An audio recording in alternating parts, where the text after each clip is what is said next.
Welcome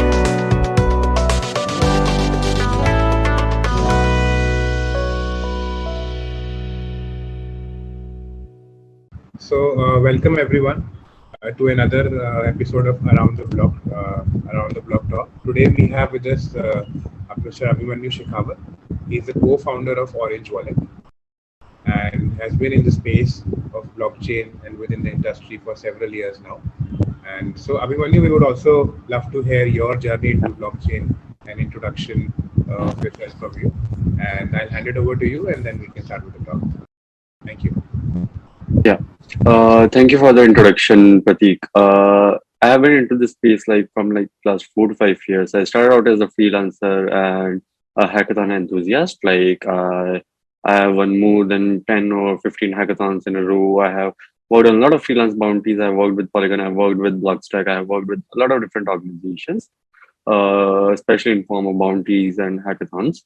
And after working on a lot of freelance projects, contributing to a lot of open source projects out there, I decided to move on to firstly pursuing my blockchain developer role in organization called Argo as a blockchain developer, and we were providing decentralized web hosting.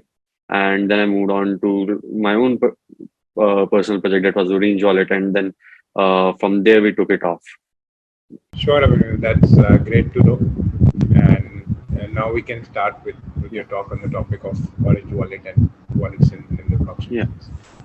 So firstly, I'll give you a brief introduction, like how Orange Wallet came into existence. Orange Wallet was one of a grant request from or a call for proposals from Polygon, who they wanted a few wallets built around Polygon ecosystem, and they were giving out grants for that. So since we knew a lot of people in Polygon team, we got the grant. We started building out Orange Wallet, and once the scope that was defined previously that was fulfilled, we thought there's still a lot we can do, and we requested Polygon people to, hey, can we continue the project longer, and got some more grants from Pool Together, from Polygon, and a few more different organizations, and we started out adding the things that we felt that were missing in the ecosystem, or at least in the wallet space, like access to DeFi, good access to NFT marketplaces, maybe prediction markets, and a lot of different things that we felt like there's literally no mobile experience for those particular things.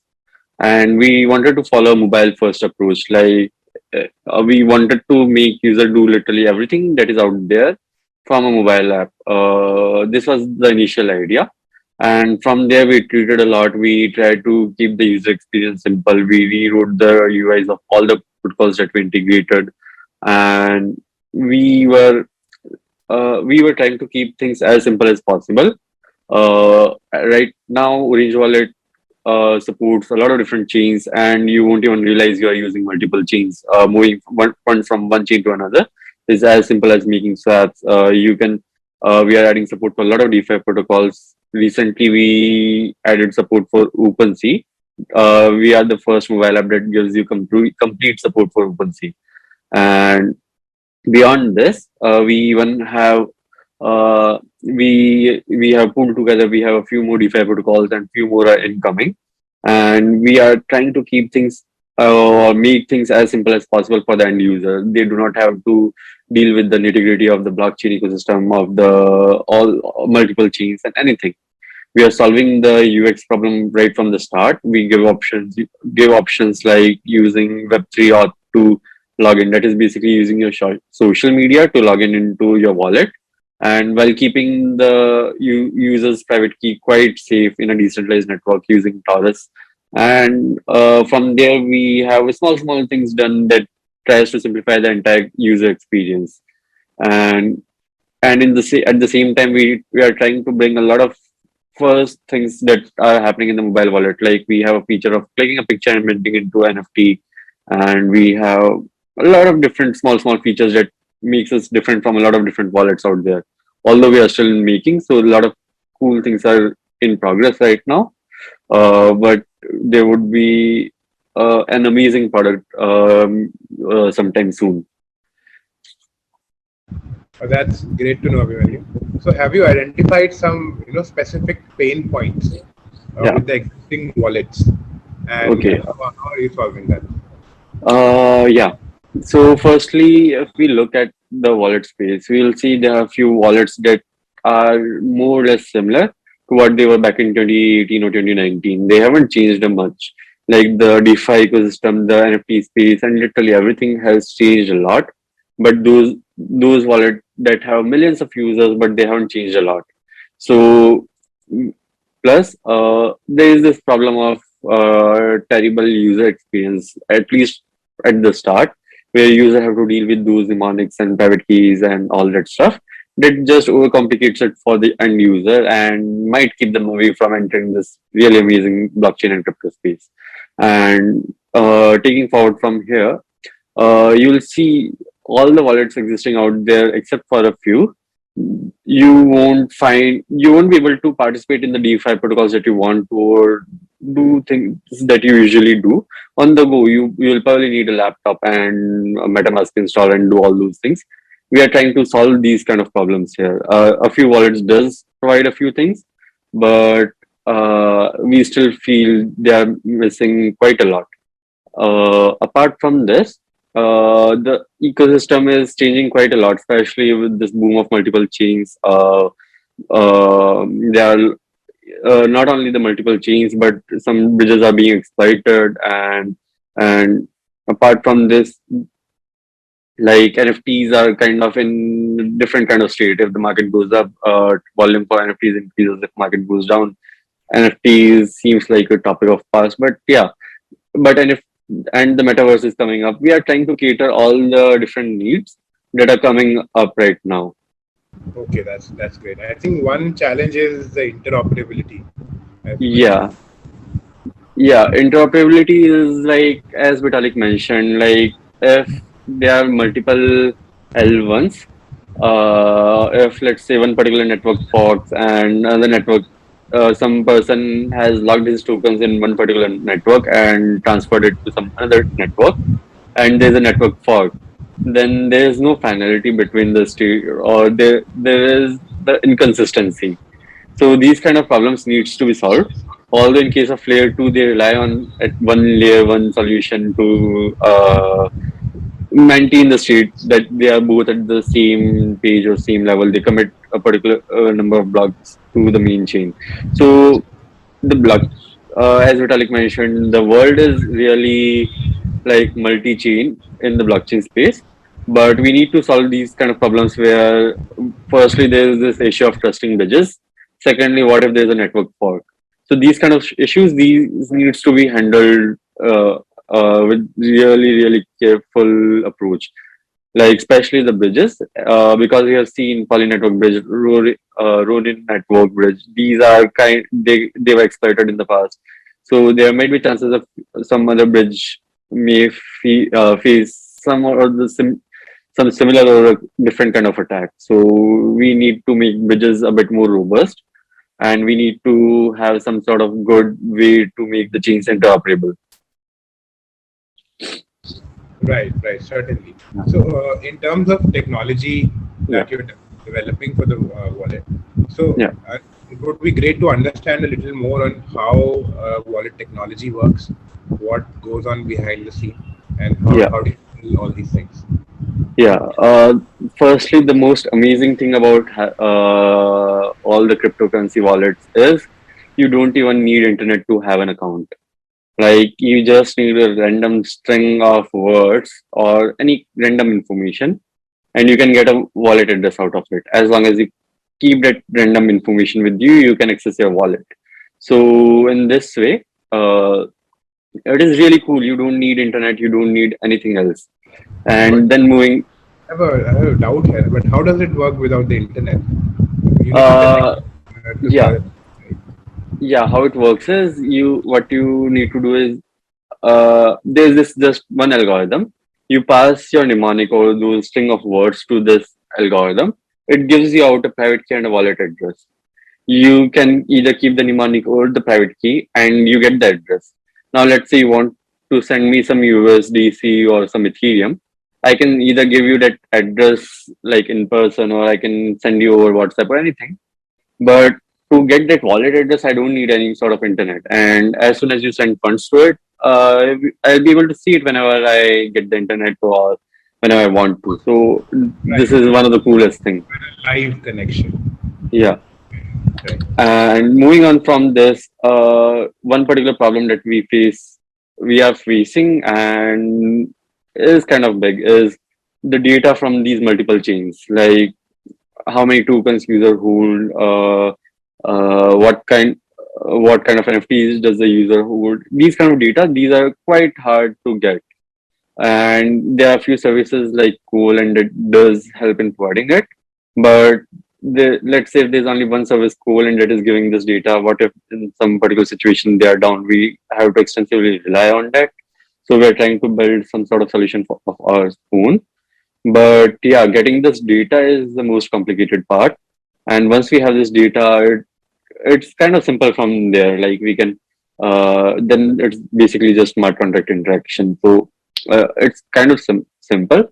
But while making the entire thing work, we need to keep in mind like the user experience has to be really, really simple, or users won't be able to. Users would be too confused to do anything on the wallet. So the primary goal of a wallet is to keep the user experience simple and to give users what they actually want from a wallet in just one place. Right, right. I think you rightly mentioned that the user experience is what we need to crack in the Yeah, space in a wallet. So, yeah, how do you, apart from technology, I think that's yeah, one end. So, what other factors would you consider to improve the user experience, and are there other things that you're working on yeah. to improve the user experience? Uh, uh, like right now, there's no hard and fast plan for this, but what I feel can be great is, let's say, having extensive customer support that kind of you get in exchanges. Like if user, apart from this, we can also give some sort of like literally videos for literally every section of our application, and one big video for explaining our application. Let's say user reaches to a particular section in the application and he feels, hey, I don't know what I'm doing here. I don't know what to do here. They can simply uh, just click on that video option and watch it, and then they will know, hey, I'm supposed to do this particular thing here, and they would be able to figure it out. Apart from that, like it should be so easily accessible that they don't need to uh, they they just know, hey, if I don't know this particular section, I can click on this button and I'll see some information regarding it. Apart from that, there's this problem of, let's say if I want to make a swap, I need to give allowance and then I'll be able to make swap. So this is like two-step process, but there's no simple way around it. But this is something that we need to do. We can't simplify it, but we are trying to make it as simple as possible. Right, right, certainly. So, there are so many wallet applications Yeah, being developed right yeah, now. How do you how do you position your firm to be able to compete in this yeah, market? Or how do you see yourself emerging out? yeah, got it. Let's say if we take examples of the wallets that are existing from like really, really long time, they haven't changed much. Like they indeed have, let's say, a million customer base or something like that, but you will see they haven't changed much. So, and the DeFi world, the newcomers to the DeFi world have different kind of needs now. Like they want to, let's say, put their money and get really good interest out of it, and they need it on go. Like let's say the fastest way is to have it on mobile, and they can easily take the money out or put the money in whenever they want. Plus, we are trying to accommodate to this multi-chain world where there are a lot of different chains, and for the users who care, they will know, hey, I'm using this particular chain or I'm doing interacting with this particular chain. But for the new users or who do not care at all, they shouldn't be bothered with all this information. Something like this. We are trying to position ourselves in such a way that users can, let's say, migrate their position from one network to another without even realizing. They would simply know, hey, I'm just getting a better API by clicking on this button. I should do it. And for the users who care, they'll simply know, hey, I'm moving my position from, let's say, Polygon to Aave or Avalanche, and I'll be getting better APR. Something like this. Apart from that, moving tokens is as simple as making swaps. And even if you want to migrate your position across different protocols, users shouldn't be bothered with a lot of details. They should probably know I'm moving my funds from Aave to Compound, but not too much details about anything, because too much details is usually what get users confused. So we are trying to do things that are not done so far in the wallet space, especially interoperability between different protocols and different chains. And this is what we say is the best part of our wallet. You would be able to, you will be more ready for the entire world of multiple chains right now, because you will see there are a lot of chains incoming and a lot of DeFi protocols coming. And with our wallet, you would be ready to use any of it, or you would be better able to use the potential of these different protocols and chains. Right, right. So in that effort, I believe it requires constant updation and Yeah, constant yeah, as and when they emerge. yeah. Like there are constantly things coming up, like some particular protocol changed something, and we come to know about it a bit late when they push the update. So we need to be on our toes to make the changes hastily and test it out and then make a release. But yeah, it's part of the process, and this is what will help us to improve in the longer run. Right, right, certainly.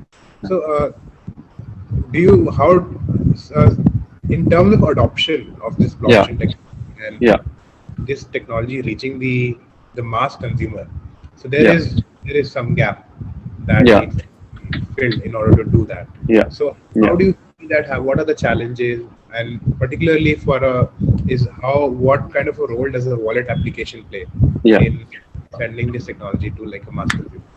Yeah. Firstly, there are a lot of different kind of problems to this. Like, firstly, let's say people are skeptical about using blockchain or cryptocurrencies. Then, if there's someone who is like, "Hey, I want to make some quick cash," they will simply use some exchange, make some trades, either lose money or maybe make some money and move out. So, this is the place. Exchanges are the place where either there are some big traders or like some people trading, but most of the people there don't know what they actually, like, what is the actual value or what is the role of a particular token. They are simply there to make some money and move out of it. But the users who want to move beyond the exchanges, like, it can be for any particular reason. Let's say for me it would be probably I don't want someone else to be holding my money. For some other person it would be something like, hey, I can get better APR in, let's say, Anchor protocol on Avalanche, or anything like this. They can totally they would try to find ways they can achieve this with. Let's say they will look for the wallets that suits their need. uh, at this point, wallets come in and they would be willing to find the best particular wallet. Let's say they are looking to use some particular protocol on Avalanche. They would be looking for a wallet that supports that particular chain. Maybe they will stumble upon Frontier or Orange wallet or some other wallet, but they would be looking for that particular wallet. And at that transition from exchange to wallet, it has to be so simplified that it does not scare the user away. Let's say if it's too much work, half of the users would be like, hey, it's too much work, I don't want to do it, and they'll simply fall back to using exchanges or something else. But if we simplify it so much that they feel as it like it's, hey, it's simply what we were doing earlier, maybe with social media logins, or maybe using faster networks or something like this, it will help them to feel more comfortable with the wallets, with the crypto space, and the actual use of the tokens. Right, right, certainly. So, and in terms of wallet, I have Yeah, an additional view that yeah, your wallet is very close to your identity yeah, in the blockchain and in the Web3 space. So yeah, it also provide like an identity infrastructure or an identity yeah, layer that. yeah, Okay. So what are your views on that, and how do yeah. we? Yeah, this is a really cool question. firstly, like you'll see the entire crypto Twitter users, let's say Abhimanyu.eth or Satyabrat.eth or any random name.eth, because they want to firstly identify themselves as like the people who are using crypto. Secondly, they want, it gives them a sense of belongingness. Plus, uh, it's easier to help people identify you in the network. So, let's say if I want to see what kind of tokens Vitalik holds, I'll simply go to vitalikbuterin.eth or vb.eth. I'll see he holds these tokens. So, in some way, I'll be knowing at least some part, something about him.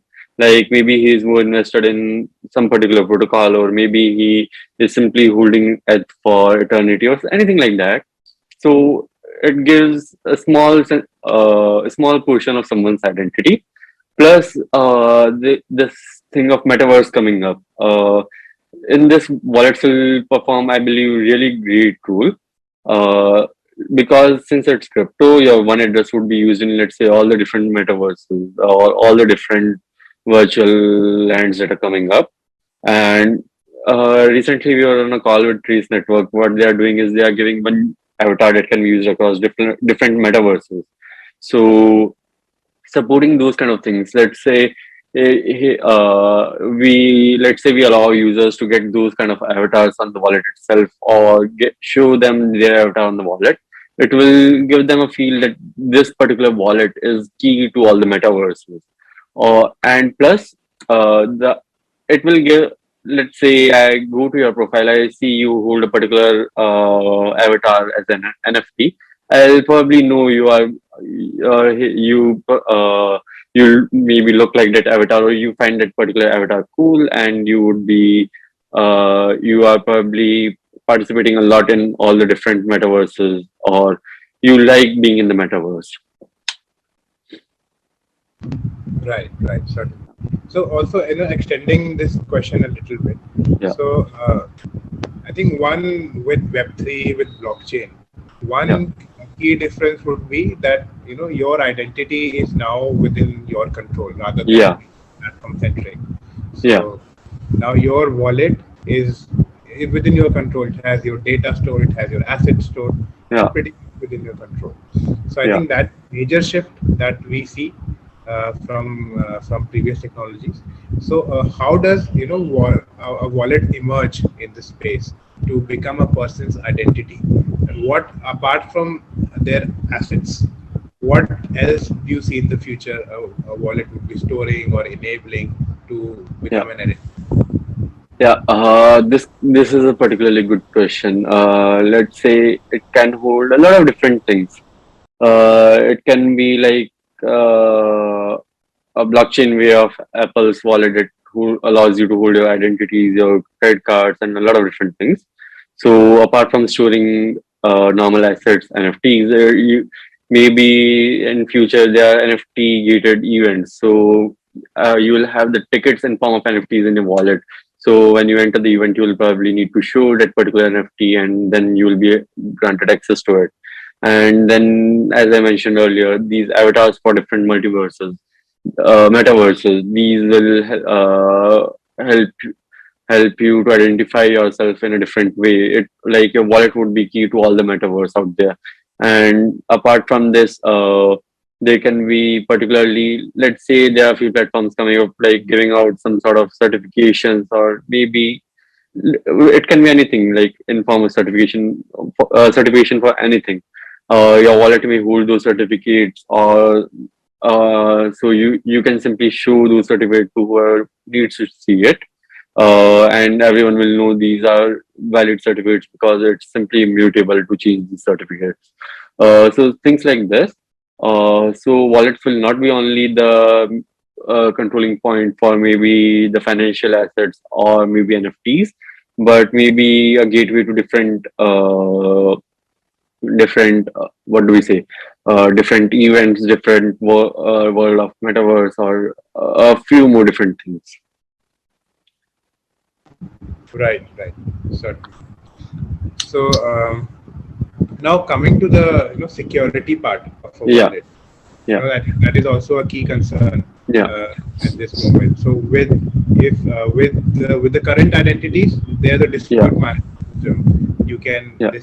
You can contact your service provider, and Yeah. maybe you lost your password, they can reset Yeah. it, and there are those Yeah. things. But in the space of wallet, if you lost your key, if you forgot your key, Yeah. if it got stolen, so Yeah. what mechanism do you see is needed, or what is emerging to solve these problems?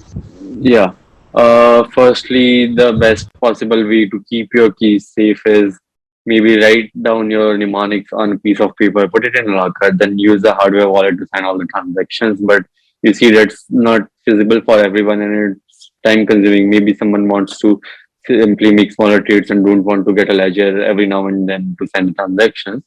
So, uh, at the wallet's point of view, it's wallet's responsibility to hold the keys in really safe manner. I'll give you example of Orange Wallet. I don't know how other wallets handle it. How we handle it is we ask user for a particular pin. We don't store that pin. We simply encrypt the mnemonic and the private keys of the user, and only by entering that pin again, those can be decrypted. So only user can encrypt or decrypt it. Plus, those where those keys are stored, the entire data is encrypted again. So if there's some malicious app in your phone or device, it will have to go through two different level of encryptions to get to your private key, and which is quite complicated and quite a lot of work to even do for one particular wallet, and it's kind of next to impossible to get it out.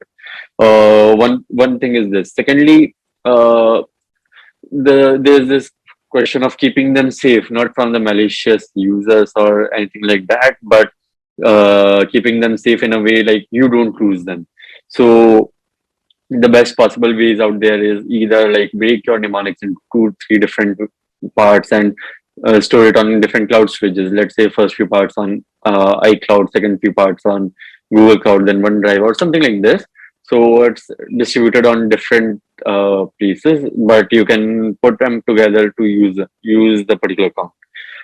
Moving forward from it, although in Orange Wallet we allow users to export the mnemonics and private keys, but at certain point it's users' responsibility to store them safely, so that they do not lose it in any event. Let's say your device crashes down or your device gets broken, you still have access to your account. So this is like at users' overhead. We try to simplify it using the social media logins, where users' private key is broken down and stored in this Taurus distributed network, and all the private keys come together only at your device, and then they are used to sign the transactions. So in this particular way, we are trying to simplify it for users. We ask user to take a backup of your private key just in case of like the world crashes or anything. But your private keys are more or less safer than they are out there. So it just we are just trying to simplifying it, but there's only a certain limit to which we can simplify the entire thing. Right, certainly. So, Yeah. you gave us some steps and some things we can do, but it's Yeah. still a little challenging for a non-technical person. Yeah. Let's say my parents would find it a little difficult to Yeah. manage. I think we still need to simplify some things Yeah. to reach that audience. Yeah, like it's and the problem with the blockchain is it's too restrictive. Like you can't literally build anything out without checking its feasibility. If it's Web2, you can probably think of 10 different ways to make something work. But in blockchain and crypto space, you have to change. You have to. There's a limit of the extent that you can go further. You can't really simplify things a lot. Just a simple example that I gave you earlier was that allowance part. If you want to make a swap, you definitely need to give the allowance, and then only you will be able to make a swap. There is no workaround for it. So these kind of things, they are quite restrictive. You can simplify it in the user interface. You can try to do things around it, but still you need to do those particular steps to make it work. So these are the kind of things that is one of the biggest problem in the blockchain, but it's one of the biggest advantage of blockchain, because if something is written in some particular way, there's no way anyone else can change it. So Uh, in the like for the people who are not too much techy, we still need to simplify it, but it's going to take quite a lot of time to make some elegant solution for this. Until or unless that happens, we will still need to use our mnemonics or private keys in the way we do it currently. Right, right, sir. Yeah, So, apart from just the wallet and your particular startup, so yeah, what excites you about this space of yeah, blockchain and yeah, Web3? What is your vision of, how it's going to evolve? yeah. The blockchain and the Web3 space, I've seen it evolve a lot. Like when I entered back in 2018, I think, everything was like everyone was using Ethereum, and there was no other network out there. There was like no one asking what network should we use or what should we do. If you want to use DeFi, if you want to have NFTs, you go to Ethereum. Matic or Polygon was in building, Scale Network was in building, and NFTs were more or less just like it can be a big thing in future, but it was just a proof of concept back then, or maybe it was just a idea or like a few people trying things out, maybe. But moving on from there, NFTs saw good growth and multiple networks saw good growth, and a lot of identity solutions are seeing a good growth right now. If you look, there are a lot of proof of humanity coming up. Then let's say Polygon's ID solution. Then there is this I don't remember the name. It was something UV or something. I don't remember it exactly, but they are trying to provide an identity solution. And then there are a lot of different tools that are trying to provide identity solution. Reason being, people are now seeing that your wallet is your identity, especially into the metaverse, especially into the NFT verse. So they're trying to build a good identity solutions. So uh, you can maybe be pseudo anonymous on the network. And moving on from here, uh, there are apart from identity solutions, there are a lot of different needs for like these bridge aggregators. Like multiple networks came, so these bridge aggregators came up, and they are trying to solve it for the end user, like giving them one particular solution to use all the network bridge to get the best rates. Moving on from here, DAOs are becoming like cool thing now. Reason being, everyone wants to be part of something big, and DAO is like one of the best form of organization out there right now because everyone gets a vote, and it's like a small democracy, and everyone wants to be part of something big and maybe do something cool or something good out of it. So DAOs are totally like one of the most amazing thing happening right now, and in the future, I would be really interested in seeing, or I'm really hopeful we would see something much more like, what do we say? Firstly, like blockchain being used for holding your, let's say, non-on-chain data as well. Let's say if you have some documents for your land, you will probably be holding them onto the blockchain, or if some particular and the wallets would be probably showing you those particular documents. Apart from that, something cool that's happening is uh, I'm quite excited for Ethereum's 2.2 that is coming. As per Vitalik, we already are at 1.5, that is basically the layer 2s submitting their work to layer 1. But I'm quite excited for two particular things. One is like, uh, let's say Ethereum 2.0, where that would act as one main chain and layer 2s will put data into it, and it would simply transit to proof of stake. And the other one is like, let's say Polkadot. It's just one framework. You can connect multiple chains to it. So it would be like there are let's say 100 different chains giving 100 different solutions for different things. Let's say some is providing file hosting solution, some is providing Docker container hosting solution. And the cool thing would be they are able to talk to each other. So it may not seem cool right now, but once those things catch up momentum, it would be really, really exciting to see what people will build around it. Like it can be totally and really amazing new solutions that can be built around it. We just need to wait and see.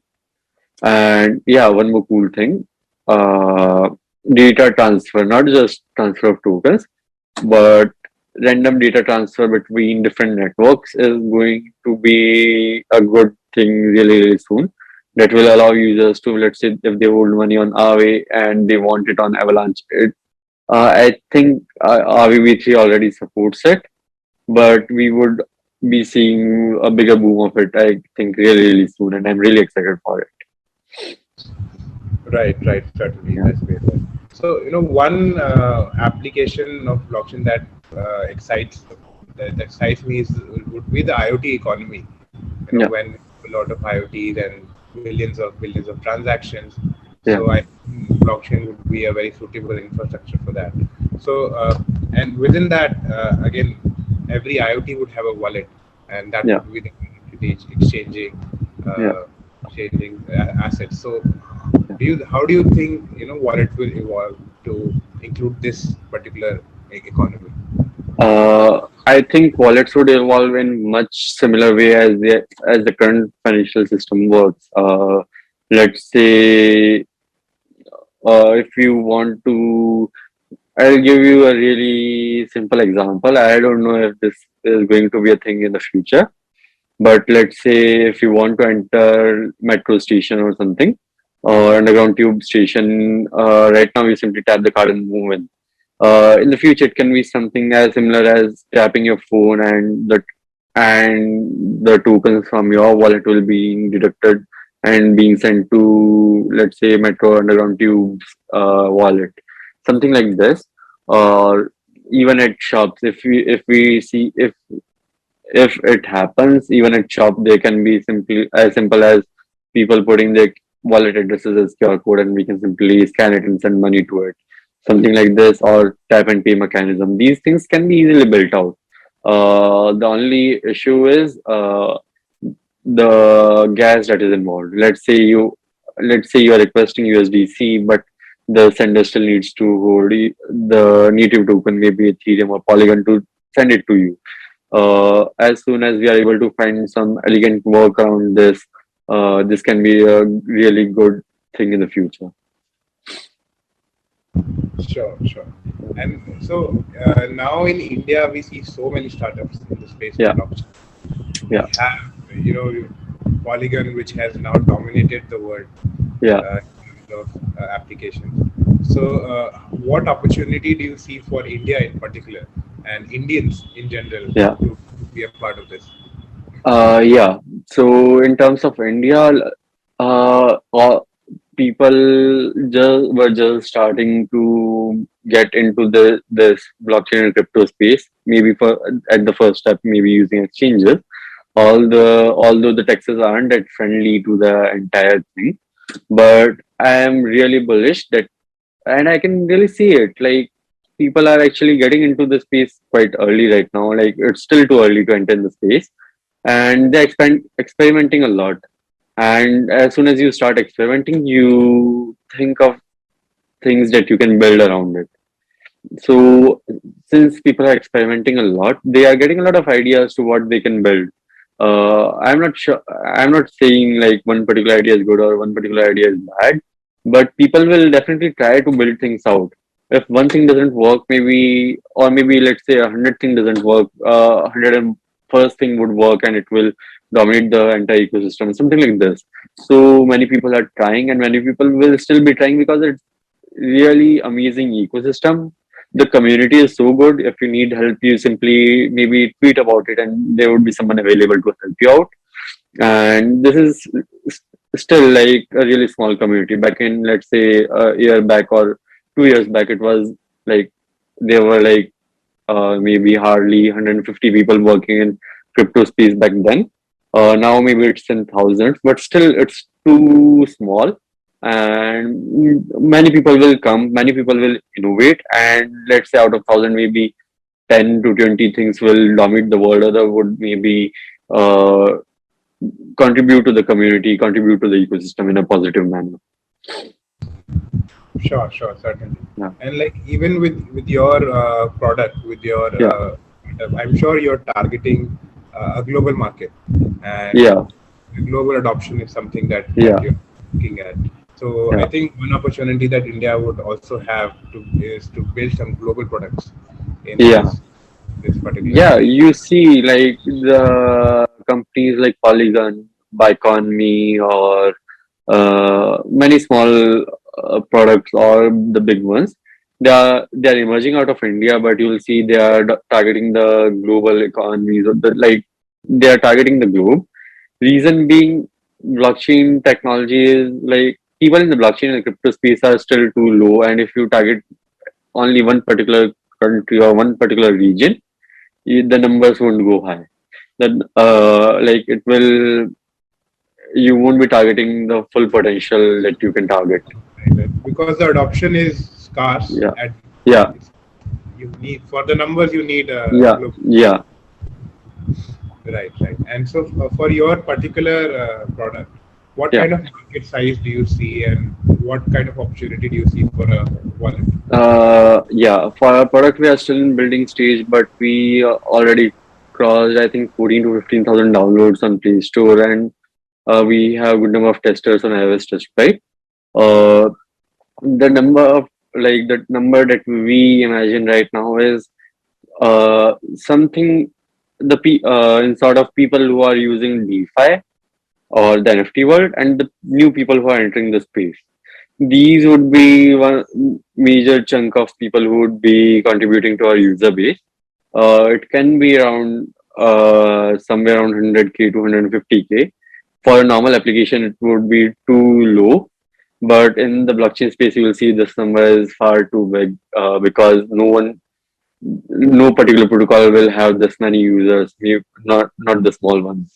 So at this moment, we are targeting something these kind of numbers. Maybe when we are at that stage, we would see something much better and much better things that we can do to target even more. But we are starting off realistically, and we are targeting, let's say, 100K users right now.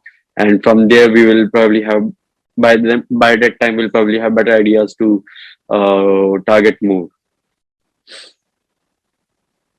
Right. That's great. Yeah. So how much of a team do you have at this moment, and how are you? Uh, we are a team of 6 people right now, and most of us are like either recent graduates or maybe some are even still in college, and we are like at the fundraising. We really can't disclose anything about it right now, but the Orange Wallet product is going to last, and we are trying to build out the most amazing product, and we do have a really amazing team right now. That's great. And I see, particularly a lot of recent graduates, a lot of young Yeah, people yeah, getting into this, starting their own startups within this yeah, space, and so yeah, that's great for the nation in general. yeah, yeah, That's great that such a thing is happening. yeah. Like Akshit and I, we graduated like in last October only. One other guy also graduated in last October. Apart from that, two other guys are uh, graduating this year, and one will graduate next year. So it's like most of us are like really like just graduated or we are about to graduate, something like that. Right. That's great. So Abhimanyu, with that, thank you very much for coming to our show Yeah, and for your valuable insights into wallets. And it was certainly a very enjoyable and insightful talk. And uh, so, thank you. thanks a lot, Prateek. Thank you for having me.